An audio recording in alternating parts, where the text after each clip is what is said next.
So we are now in lesson 4 in basic calculus. The topic for today is continuity of a function at a number. The learning objectives are the following. First, define continuity of a function. Second, determine whether a function is continuous at a given number. And last, identify the types of discontinuity. So when does a graph of a function continuous? So the graph of a function is considered continuous if you can draw the graph from left to right without lifting your pen. When the graph is unbroken at a number or interval, then the function is said to be continuous. So like in these examples, you can see here that you can draw the graph without lifting your pen. Same with this graph. You can draw this without lifting your pen. And the graph is unbroken.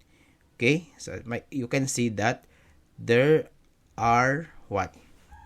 There are no holes, gaps, or anything that breaks the graph. So therefore, these graphs represent a continuous function.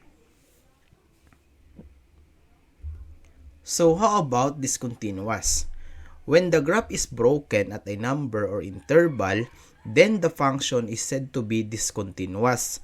Merong tatlo tayo dito. We have a hole, jump, and gaps. Okay? Kapag daw meron tong tatlong to, the function is said to be discontinuous. Itong first function, makikita ninyo, there is a hole at x equals 0. May hole. Okay?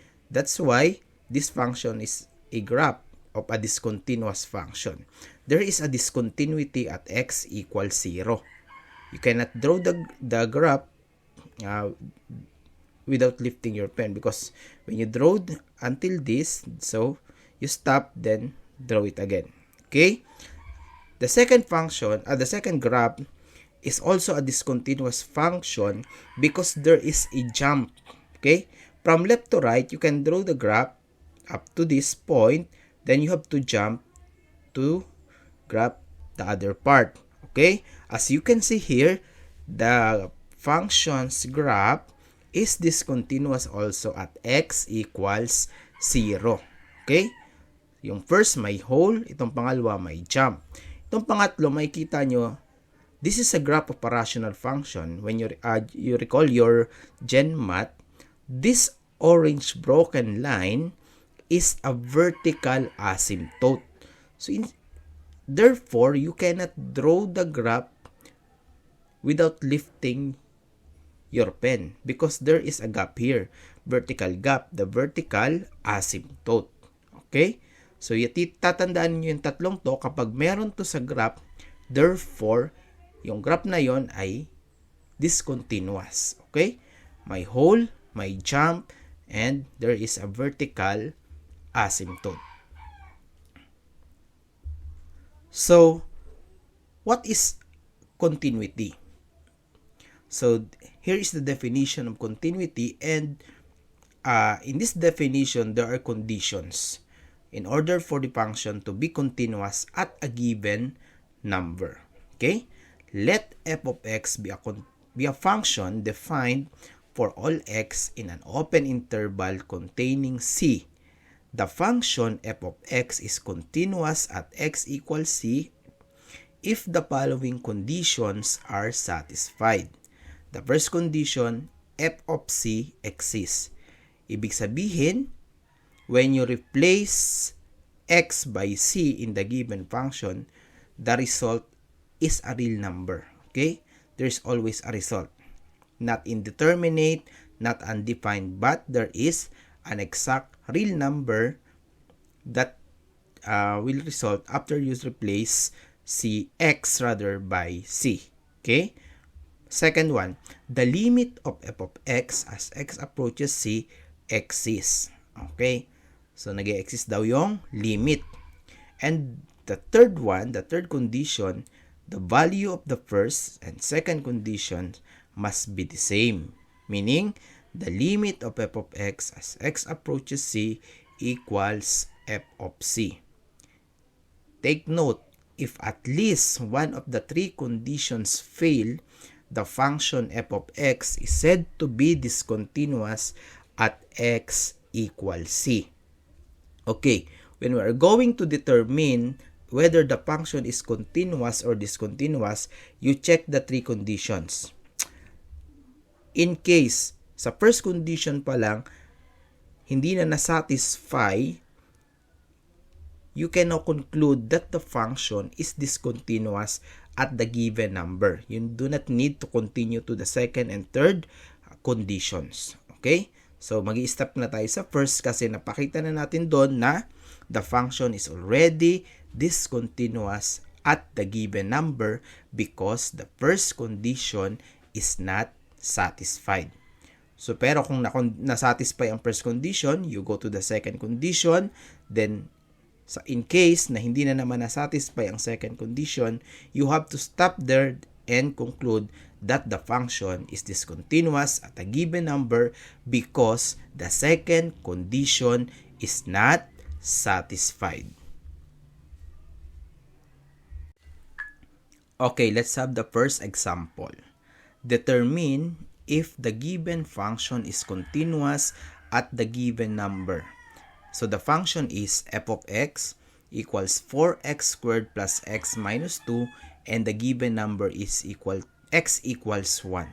Okay, so how we are going to do the solution? We need to show that the function is continuous using the three conditions of continuity. Okay.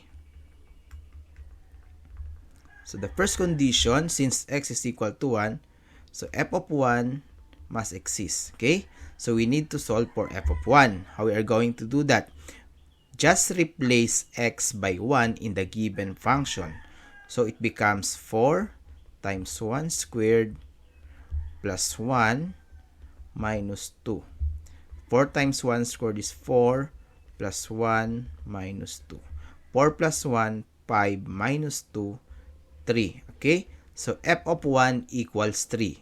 Therefore, we can say that the first condition is satisfied. So, we go to the second condition.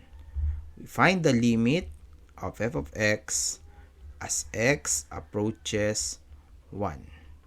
And that is equal to the limit of 4x squared plus x minus 2 as x approaches 1. Since the function here is a polynomial, we can do direct substitution. So we have 4 times 1 squared plus 1 minus 2. So the result is the same with the first condition, that is equal to 3. So the second condition is also satisfied. Okay, and then the third one, the limit of f of x as x approaches 1 must be equal to f of 1. So, what is the limit of f of x as x approaches 1? 3. How about f of 1? Also 3. So, the third condition is also satisfied. So, since the three conditions are satisfied, we can say that f of x is continuous at x equals 1.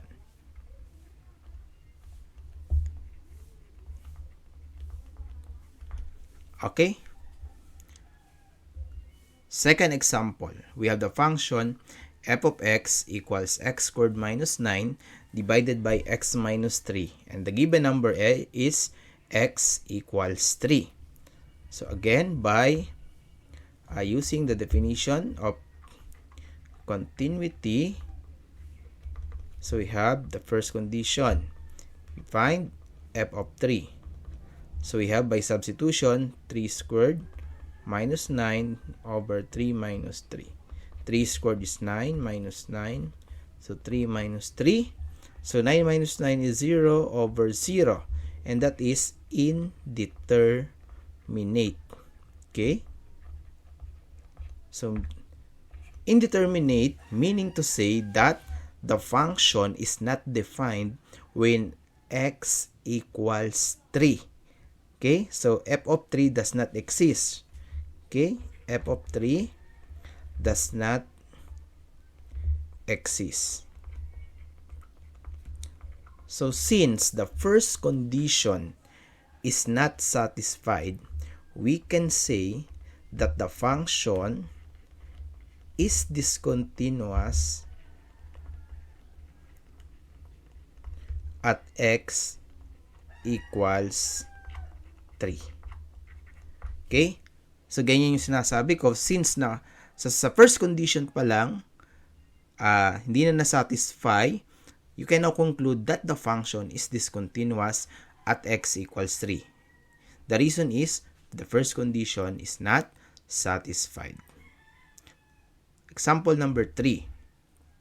We have the piecewise function f of x equals negative 2x plus 4 when x is greater than or equal to 3 and x minus 1 is when x is less than 3 and the given number is 3. So same with the previous two examples, we use the definition of continuity. So we have f of 3. So what function are we going to consider? Is it the first or the second function? F of 3 meaning the value of the function when x equals 3. So as you can see in the first function, the subdomain is x greater than or equal to 3. So we have to use the first function because 3 belongs to the domain of the first function. So we need to substitute only. So negative 2 times x, which is 3, plus 4. Okay, so negative 6 plus 4, and that is negative 6 plus 4, negative 2. Okay, so f of 3 exists because there is a value, negative 2. So the first condition is satisfied. Okay, let's proceed to the second. The limit of f of x as x approaches 3. Since the function is a piecewise function, we need to consider the left and the right hand side's limit. Okay, we have the limit of f of x as x approaches 3 from the left. So 3 from the left meaning x are less than is less than 3 rather. So we need to use the second condition, second function, x minus 1, because x is less than 3. Okay, and that is 3 minus 1. So 3 minus 1 equals 2. So the limit of f of x as x approaches 3 from the left is equal to 2.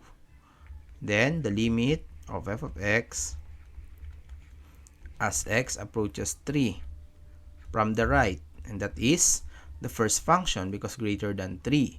So negative 2 times 3 plus 4.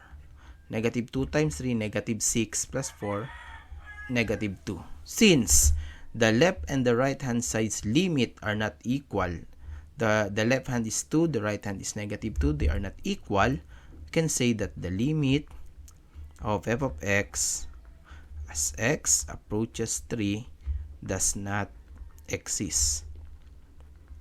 Okay, so since the limit does not exist, we can now conclude that the function is discontinuous at x equals 3. Why? Because the second condition is not satisfied. Okay? How about the third one? F of x equals x plus 1 over x minus 1 when x is equal to 1. Okay? So we have f of 1. So that is 1 plus 1 over 1 minus 1, which is equal to 2 over 0. So the result is undefined. Okay. So since undefined, we can say that f of 1 does not exist. So we can now conclude that the function is discontinuous at x equals 1. Okay, how about this example? We have the piecewise function f of x equals 2x plus 1 when x is greater than 2, negative 5 when x is equal to 2, x squared plus 1 when x is less than 2. Is it continuous or discontinuous at x equals 2? Okay, similar solution. So we have to first find f of 2. So what is the value of y when x is equal to 2? What function are we going to consider? Is it the first, the second, or the third? So as you can see in the second, x equals 2. Therefore, f of 2 equals negative 5. So the first condition is satisfied. Second one, the limit of f of x as x approaches 2. So left and right, so we have the limit of f of x as x approaches 2 from the left. That is, we are going to use the last function because x less than 2. So we have x squared plus 1. So 2 squared plus 1. And that is 4 plus 1 equals 5. Then, the limit of f of x as x approaches 2 from the right.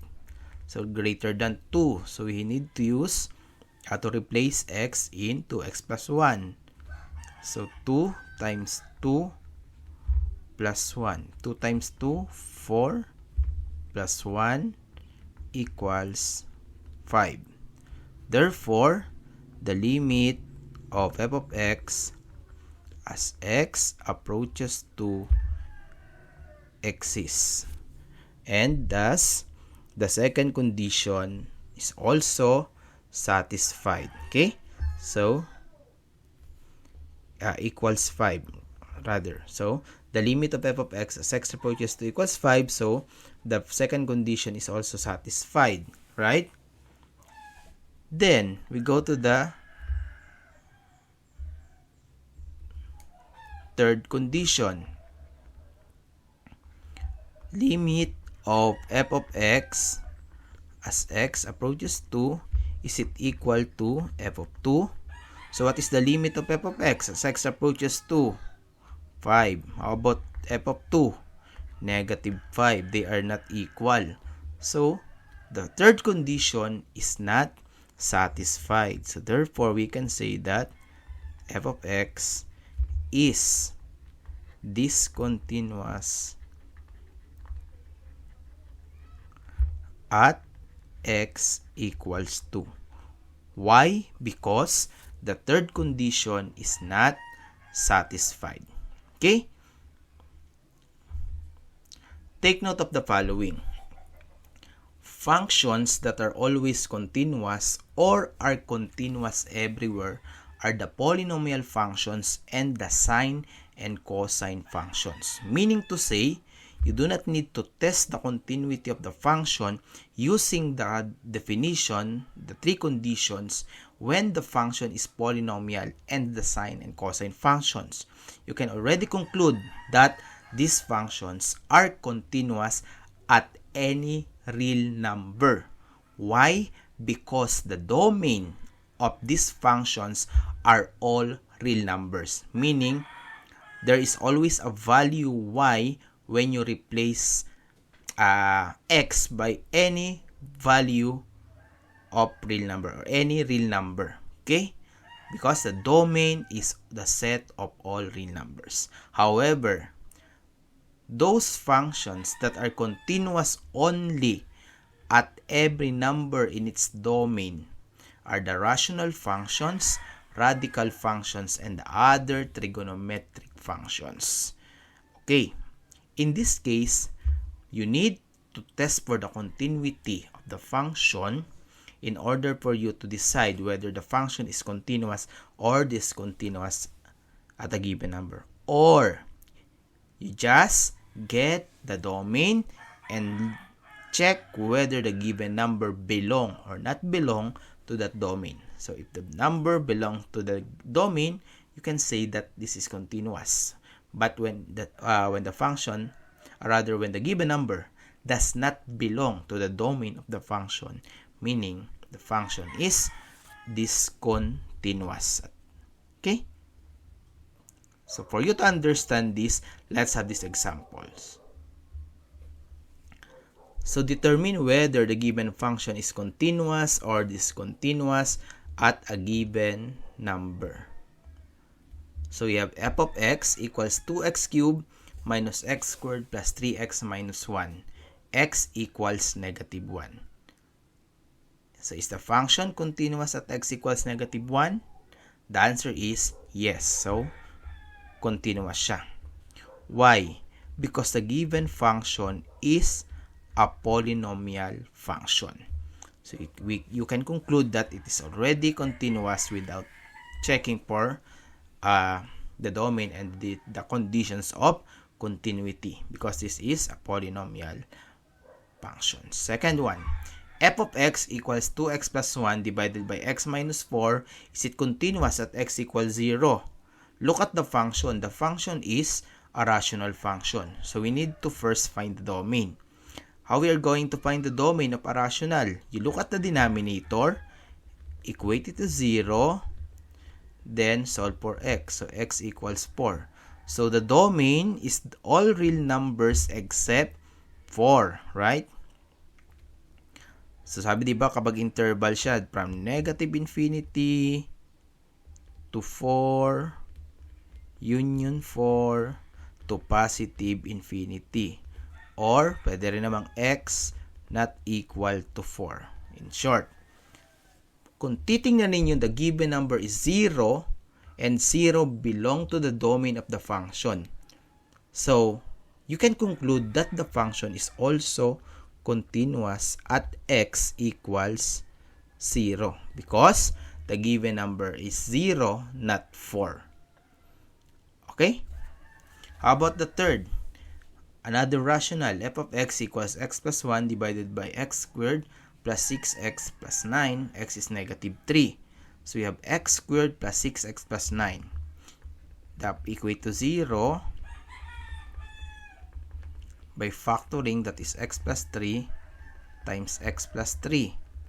So meaning, x equals negative 3.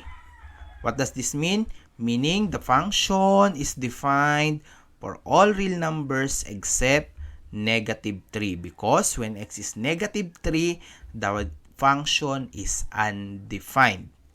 And since the given number is negative 3, we can conclude that the function is discontinuous at x equals negative 3. You'll find out that the first condition is not satisfied because when you replace x by negative 3, f of negative 3 does not exist. It is undefined. Number 4. F of x equals square root of x minus 4 when x is equal to 2. When you're talking of a radical function or a square root of function, the domain should be all x. That will make the radicand, the expression inside the radical sign, what? Greater than or equal to 0. Because negative numbers or negative real numbers have no square root, right? So, dapat daw ang mga domain lang ng function, ang mga possible value ng x, ay yung magiging positive yung nasa loob ng radical or 0. So, gawin lang natin, dapat x minus 4 greater than or equal to 0. Then solve for x greater than or equal to 4. So, ang domain ng function ay lahat ng real numbers from 4 to positive infinity. So, numbers that are not belong to this interval make the function discontinuous. Okay? So, yung wala daw dito sa interval na to, discontinuous yung function. Gaya ng ating given number. X equals 2. X equals 2 does not belong to the domain. Therefore, it is discontinuous. Okay? To make it simpler, you just substitute x equals to here. X minus 4, so 2 minus 4, negative 2, right? Negative 2. Do we have an square root for negative 2? Nothing. Okay, square root of negative 2 does not exist. Therefore, the first condition is not satisfied. So you can conclude that the function is discontinuous at x equals 2. Last one, f of x equals sine 2x, x equals phi. So, very easy, that is continuous. Right?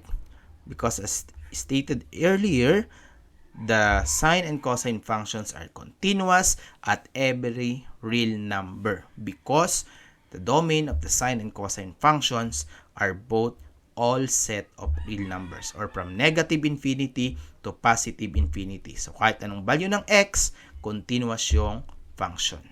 Okay? So, ganun lang. Kapag polynomial at sine and cosine, automatic, continuous na siya kahit anong value pa ng x. Kapag naman rational function, you find first the domain.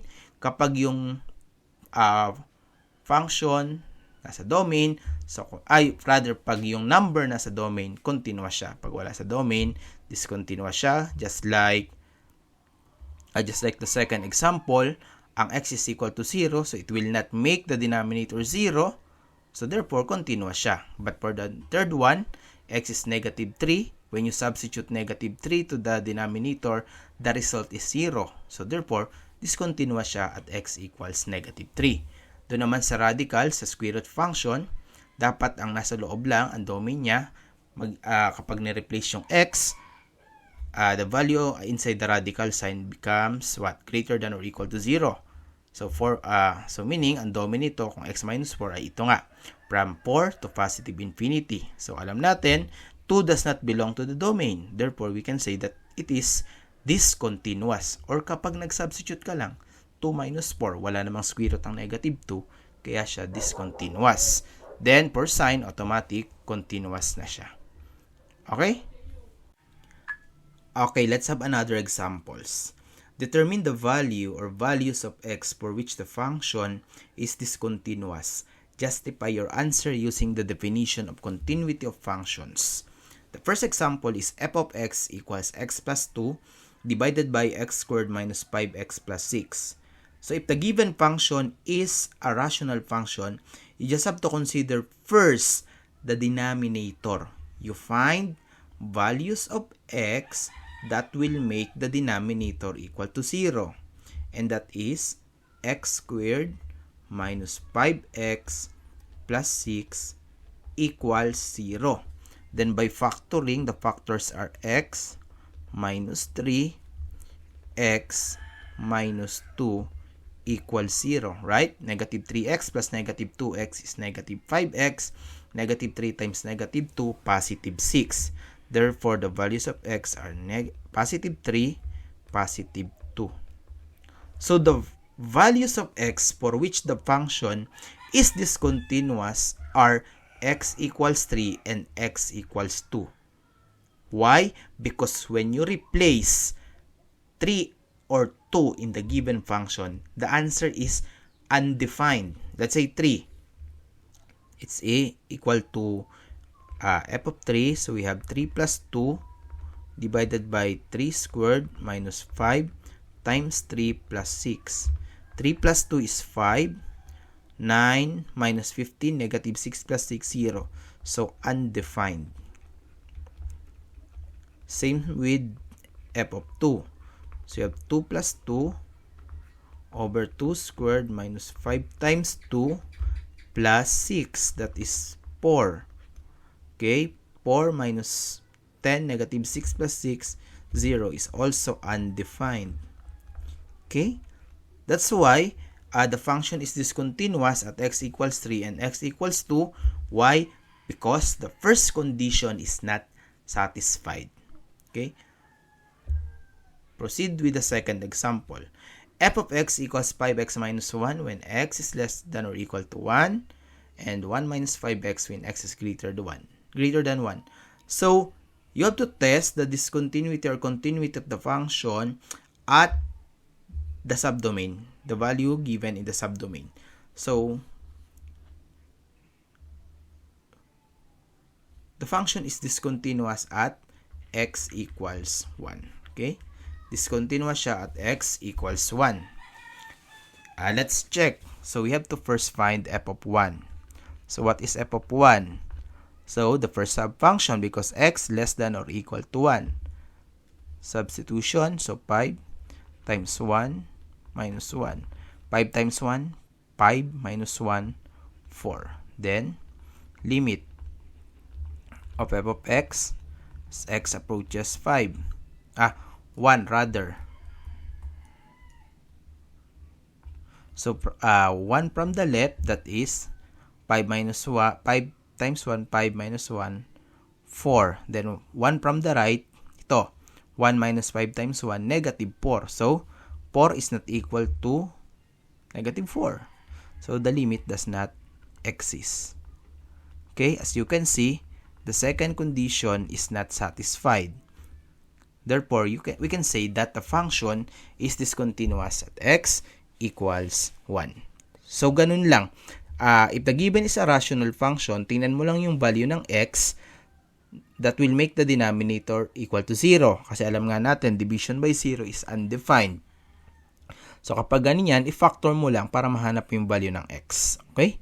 And that values will make the function discontinuous. Kapag naman piecewise, tingnan mo lang yung nandito sa subdomain. So, x less than or equal to 1, x greater than 1. So, therefore, discontinuous, itas mo yung discontinuity at x equals 1. So, kapag hindi na-satisfy ang condition, we can say that the function is discontinuous at that number. Okay? Ganun lang siya. There are some cases na tatlo yung subfunctions and dalawa din dito yung, dalawa yung x. Pwedeng between 2 and 3 or ganun. So, itas mo yung discontinuity or continuity at x equals 2 and 3. Dalawang beses. So, ganun mag-solve ng problem like this. So, yung determining the value that will make the function discontinuous. So, we have types of discontinuity. Okay? So, in the slides presented earlier, there are three cases in which the function is discontinuous when we are looking at the graph, right? Kapag may hole, kapag may jump, and kapag may vertical asymptote. Doon ang galing yung types of discontinuity. There are removable, jump, and infinite or asymptotic. Tatandaan lang, kapag ang given ay graph, sa graph lang muna tayo, kapag may hole dun sa graph, therefore the function has a removable discontinuity. Kapag naman may jump, alam niyo na yung jump, so na-present ko kanina yan, kapag may jump yung function, therefore the function has jump discontinuity. And kapag naman may vertical asymptote, so the function has an infinite or asymptotic discontinuity. So, kapag naman conditions ang titingnan, makikita nyo dito, removable siya kung yung first condition hindi na-satisfy, pero yung second condition na-satisfy. So, therefore, the third condition is not satisfied. So, in the three cases, third conditions are not satisfied. Okay.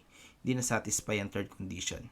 Tandaan, kapag removable, first is not satisfied, but the second condition is satisfied. Kapag naman jump, yung first condition ang na-satisfied, pero yung second hindi. Sa asymptotic, lahat ng conditions hindi na-satisfy. Tandaan ito. Ito yung clue dito. Removable siya kung nag-substitution ka, kinuha mo yung first condition, indeterminate. Kapag indeterminate, removable yon. Kasi nga, pag indeterminate, 0 over 0, pero yung limit nag-exist. Kaya nasa-satisfy ang second condition. Kapag naman jump, okay ang jump. So, kasi dito sa jump, kapag kinuha mo yung value ng function at x equals a certain number, may value siya. Pero dito, hindi na-satisfy. Common example of jump are mga piecewise functions. So, yung left and right, hindi equal, kaya hindi nag-exist yung limit. Yan, ganun siya, kaya jump siya. Kapag infinite naman, makikita mo na yan sa first condition, undefined. Kapag nag-undefined na agad sa first condition, infinite na yon or asymptotic yung kanyang discontinuity. Ano bang pinagkaiba ng indeterminate sa undefined? Sa indeterminate, 0 over 0 yung result ng substitution. Kapag infinite or asymptotic, number over 0 or non-zero divided by 0, right? Like 2 over 0, 3 over 0, negative 1 over 0, ganon. Undefined yon. Okay? So, ganon lang yung pag-determine ng type of discontinuity. Ulitin natin, kapag removable, indeterminate siya and nag-exist yung limit. So, second condition is satisfied. Kapag jump, the first condition is satisfied, the second condition is not satisfied. Common siya sa mga piecewise function because the left and the right hand side's limit are not equal. Kaya hindi nasasatisfy ang second condition. Kapag naman infinite or asymptotic yung discontinuity, yung first condition undefined. So, kaya does not exist din lang. So, hindi din nasatisfy yung lahat naman ng conditions sa infinite or asymptotic discontinuity. But there are cases, rare cases, although hindi na natin i-cover, pero just a reminder that there are piecewise defined functions that have removable discontinuities. Hindi palaging piecewise a jump na. Okay? Meron ding mga piecewise na removable discontinuities. May mahaba pang discussion on types of discontinuity, but they are not included in the competency for basic calculus. So, hanggang dito lang tayo sa types. So, let's have an example. So, each function is discontinuous at a given number. We have to classify the discontinuities as removable, jump, or infinite. Okay. Look at the first example. F of x equals x squared minus 4x over x as x equal to 0. Gawin mo lang, isubstitute lang natin. So, di ba? We have f of 0. And that is 0 squared minus 4 times 0 over 0. And that is 0 over 0. 0 over 0 is indeterminate. That's why discontinuous siya at x equal to 0. And since 0 over 0 ang result, the function has removable discontinuity.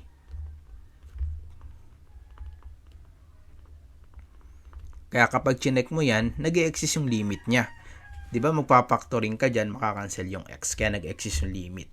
But since hinahanap lang natin kung saan discontinuous at ano yung type of discontinuity, so hanggang dyan na lang. Okay? Indeterminate, kaya siya removable. Number 2. X equals 1. So, we have f of 1. 1 plus 4 divided by 1 squared minus 3 times 1 plus 2. 1 plus 4, 5. 1 minus 3, negative 2 plus 2, 0. 5 over 0, diba? That is undefined.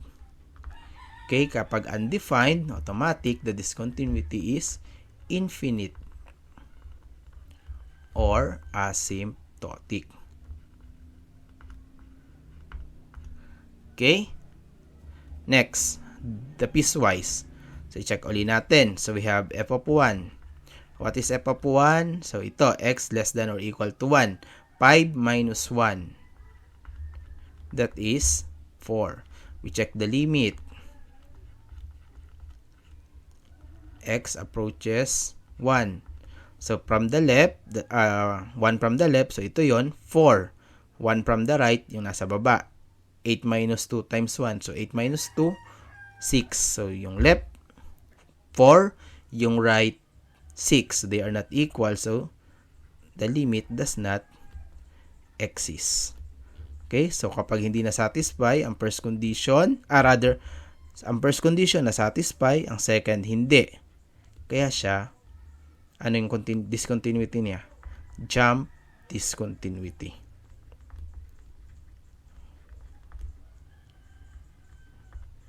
Okay? Ganun lang.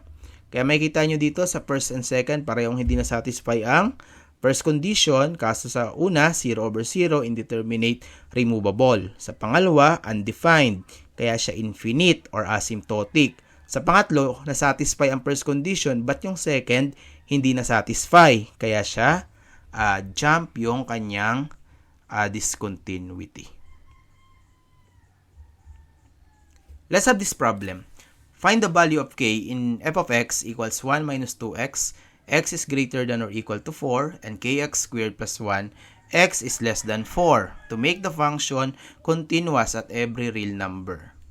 Kailan continuous ang function at every real number?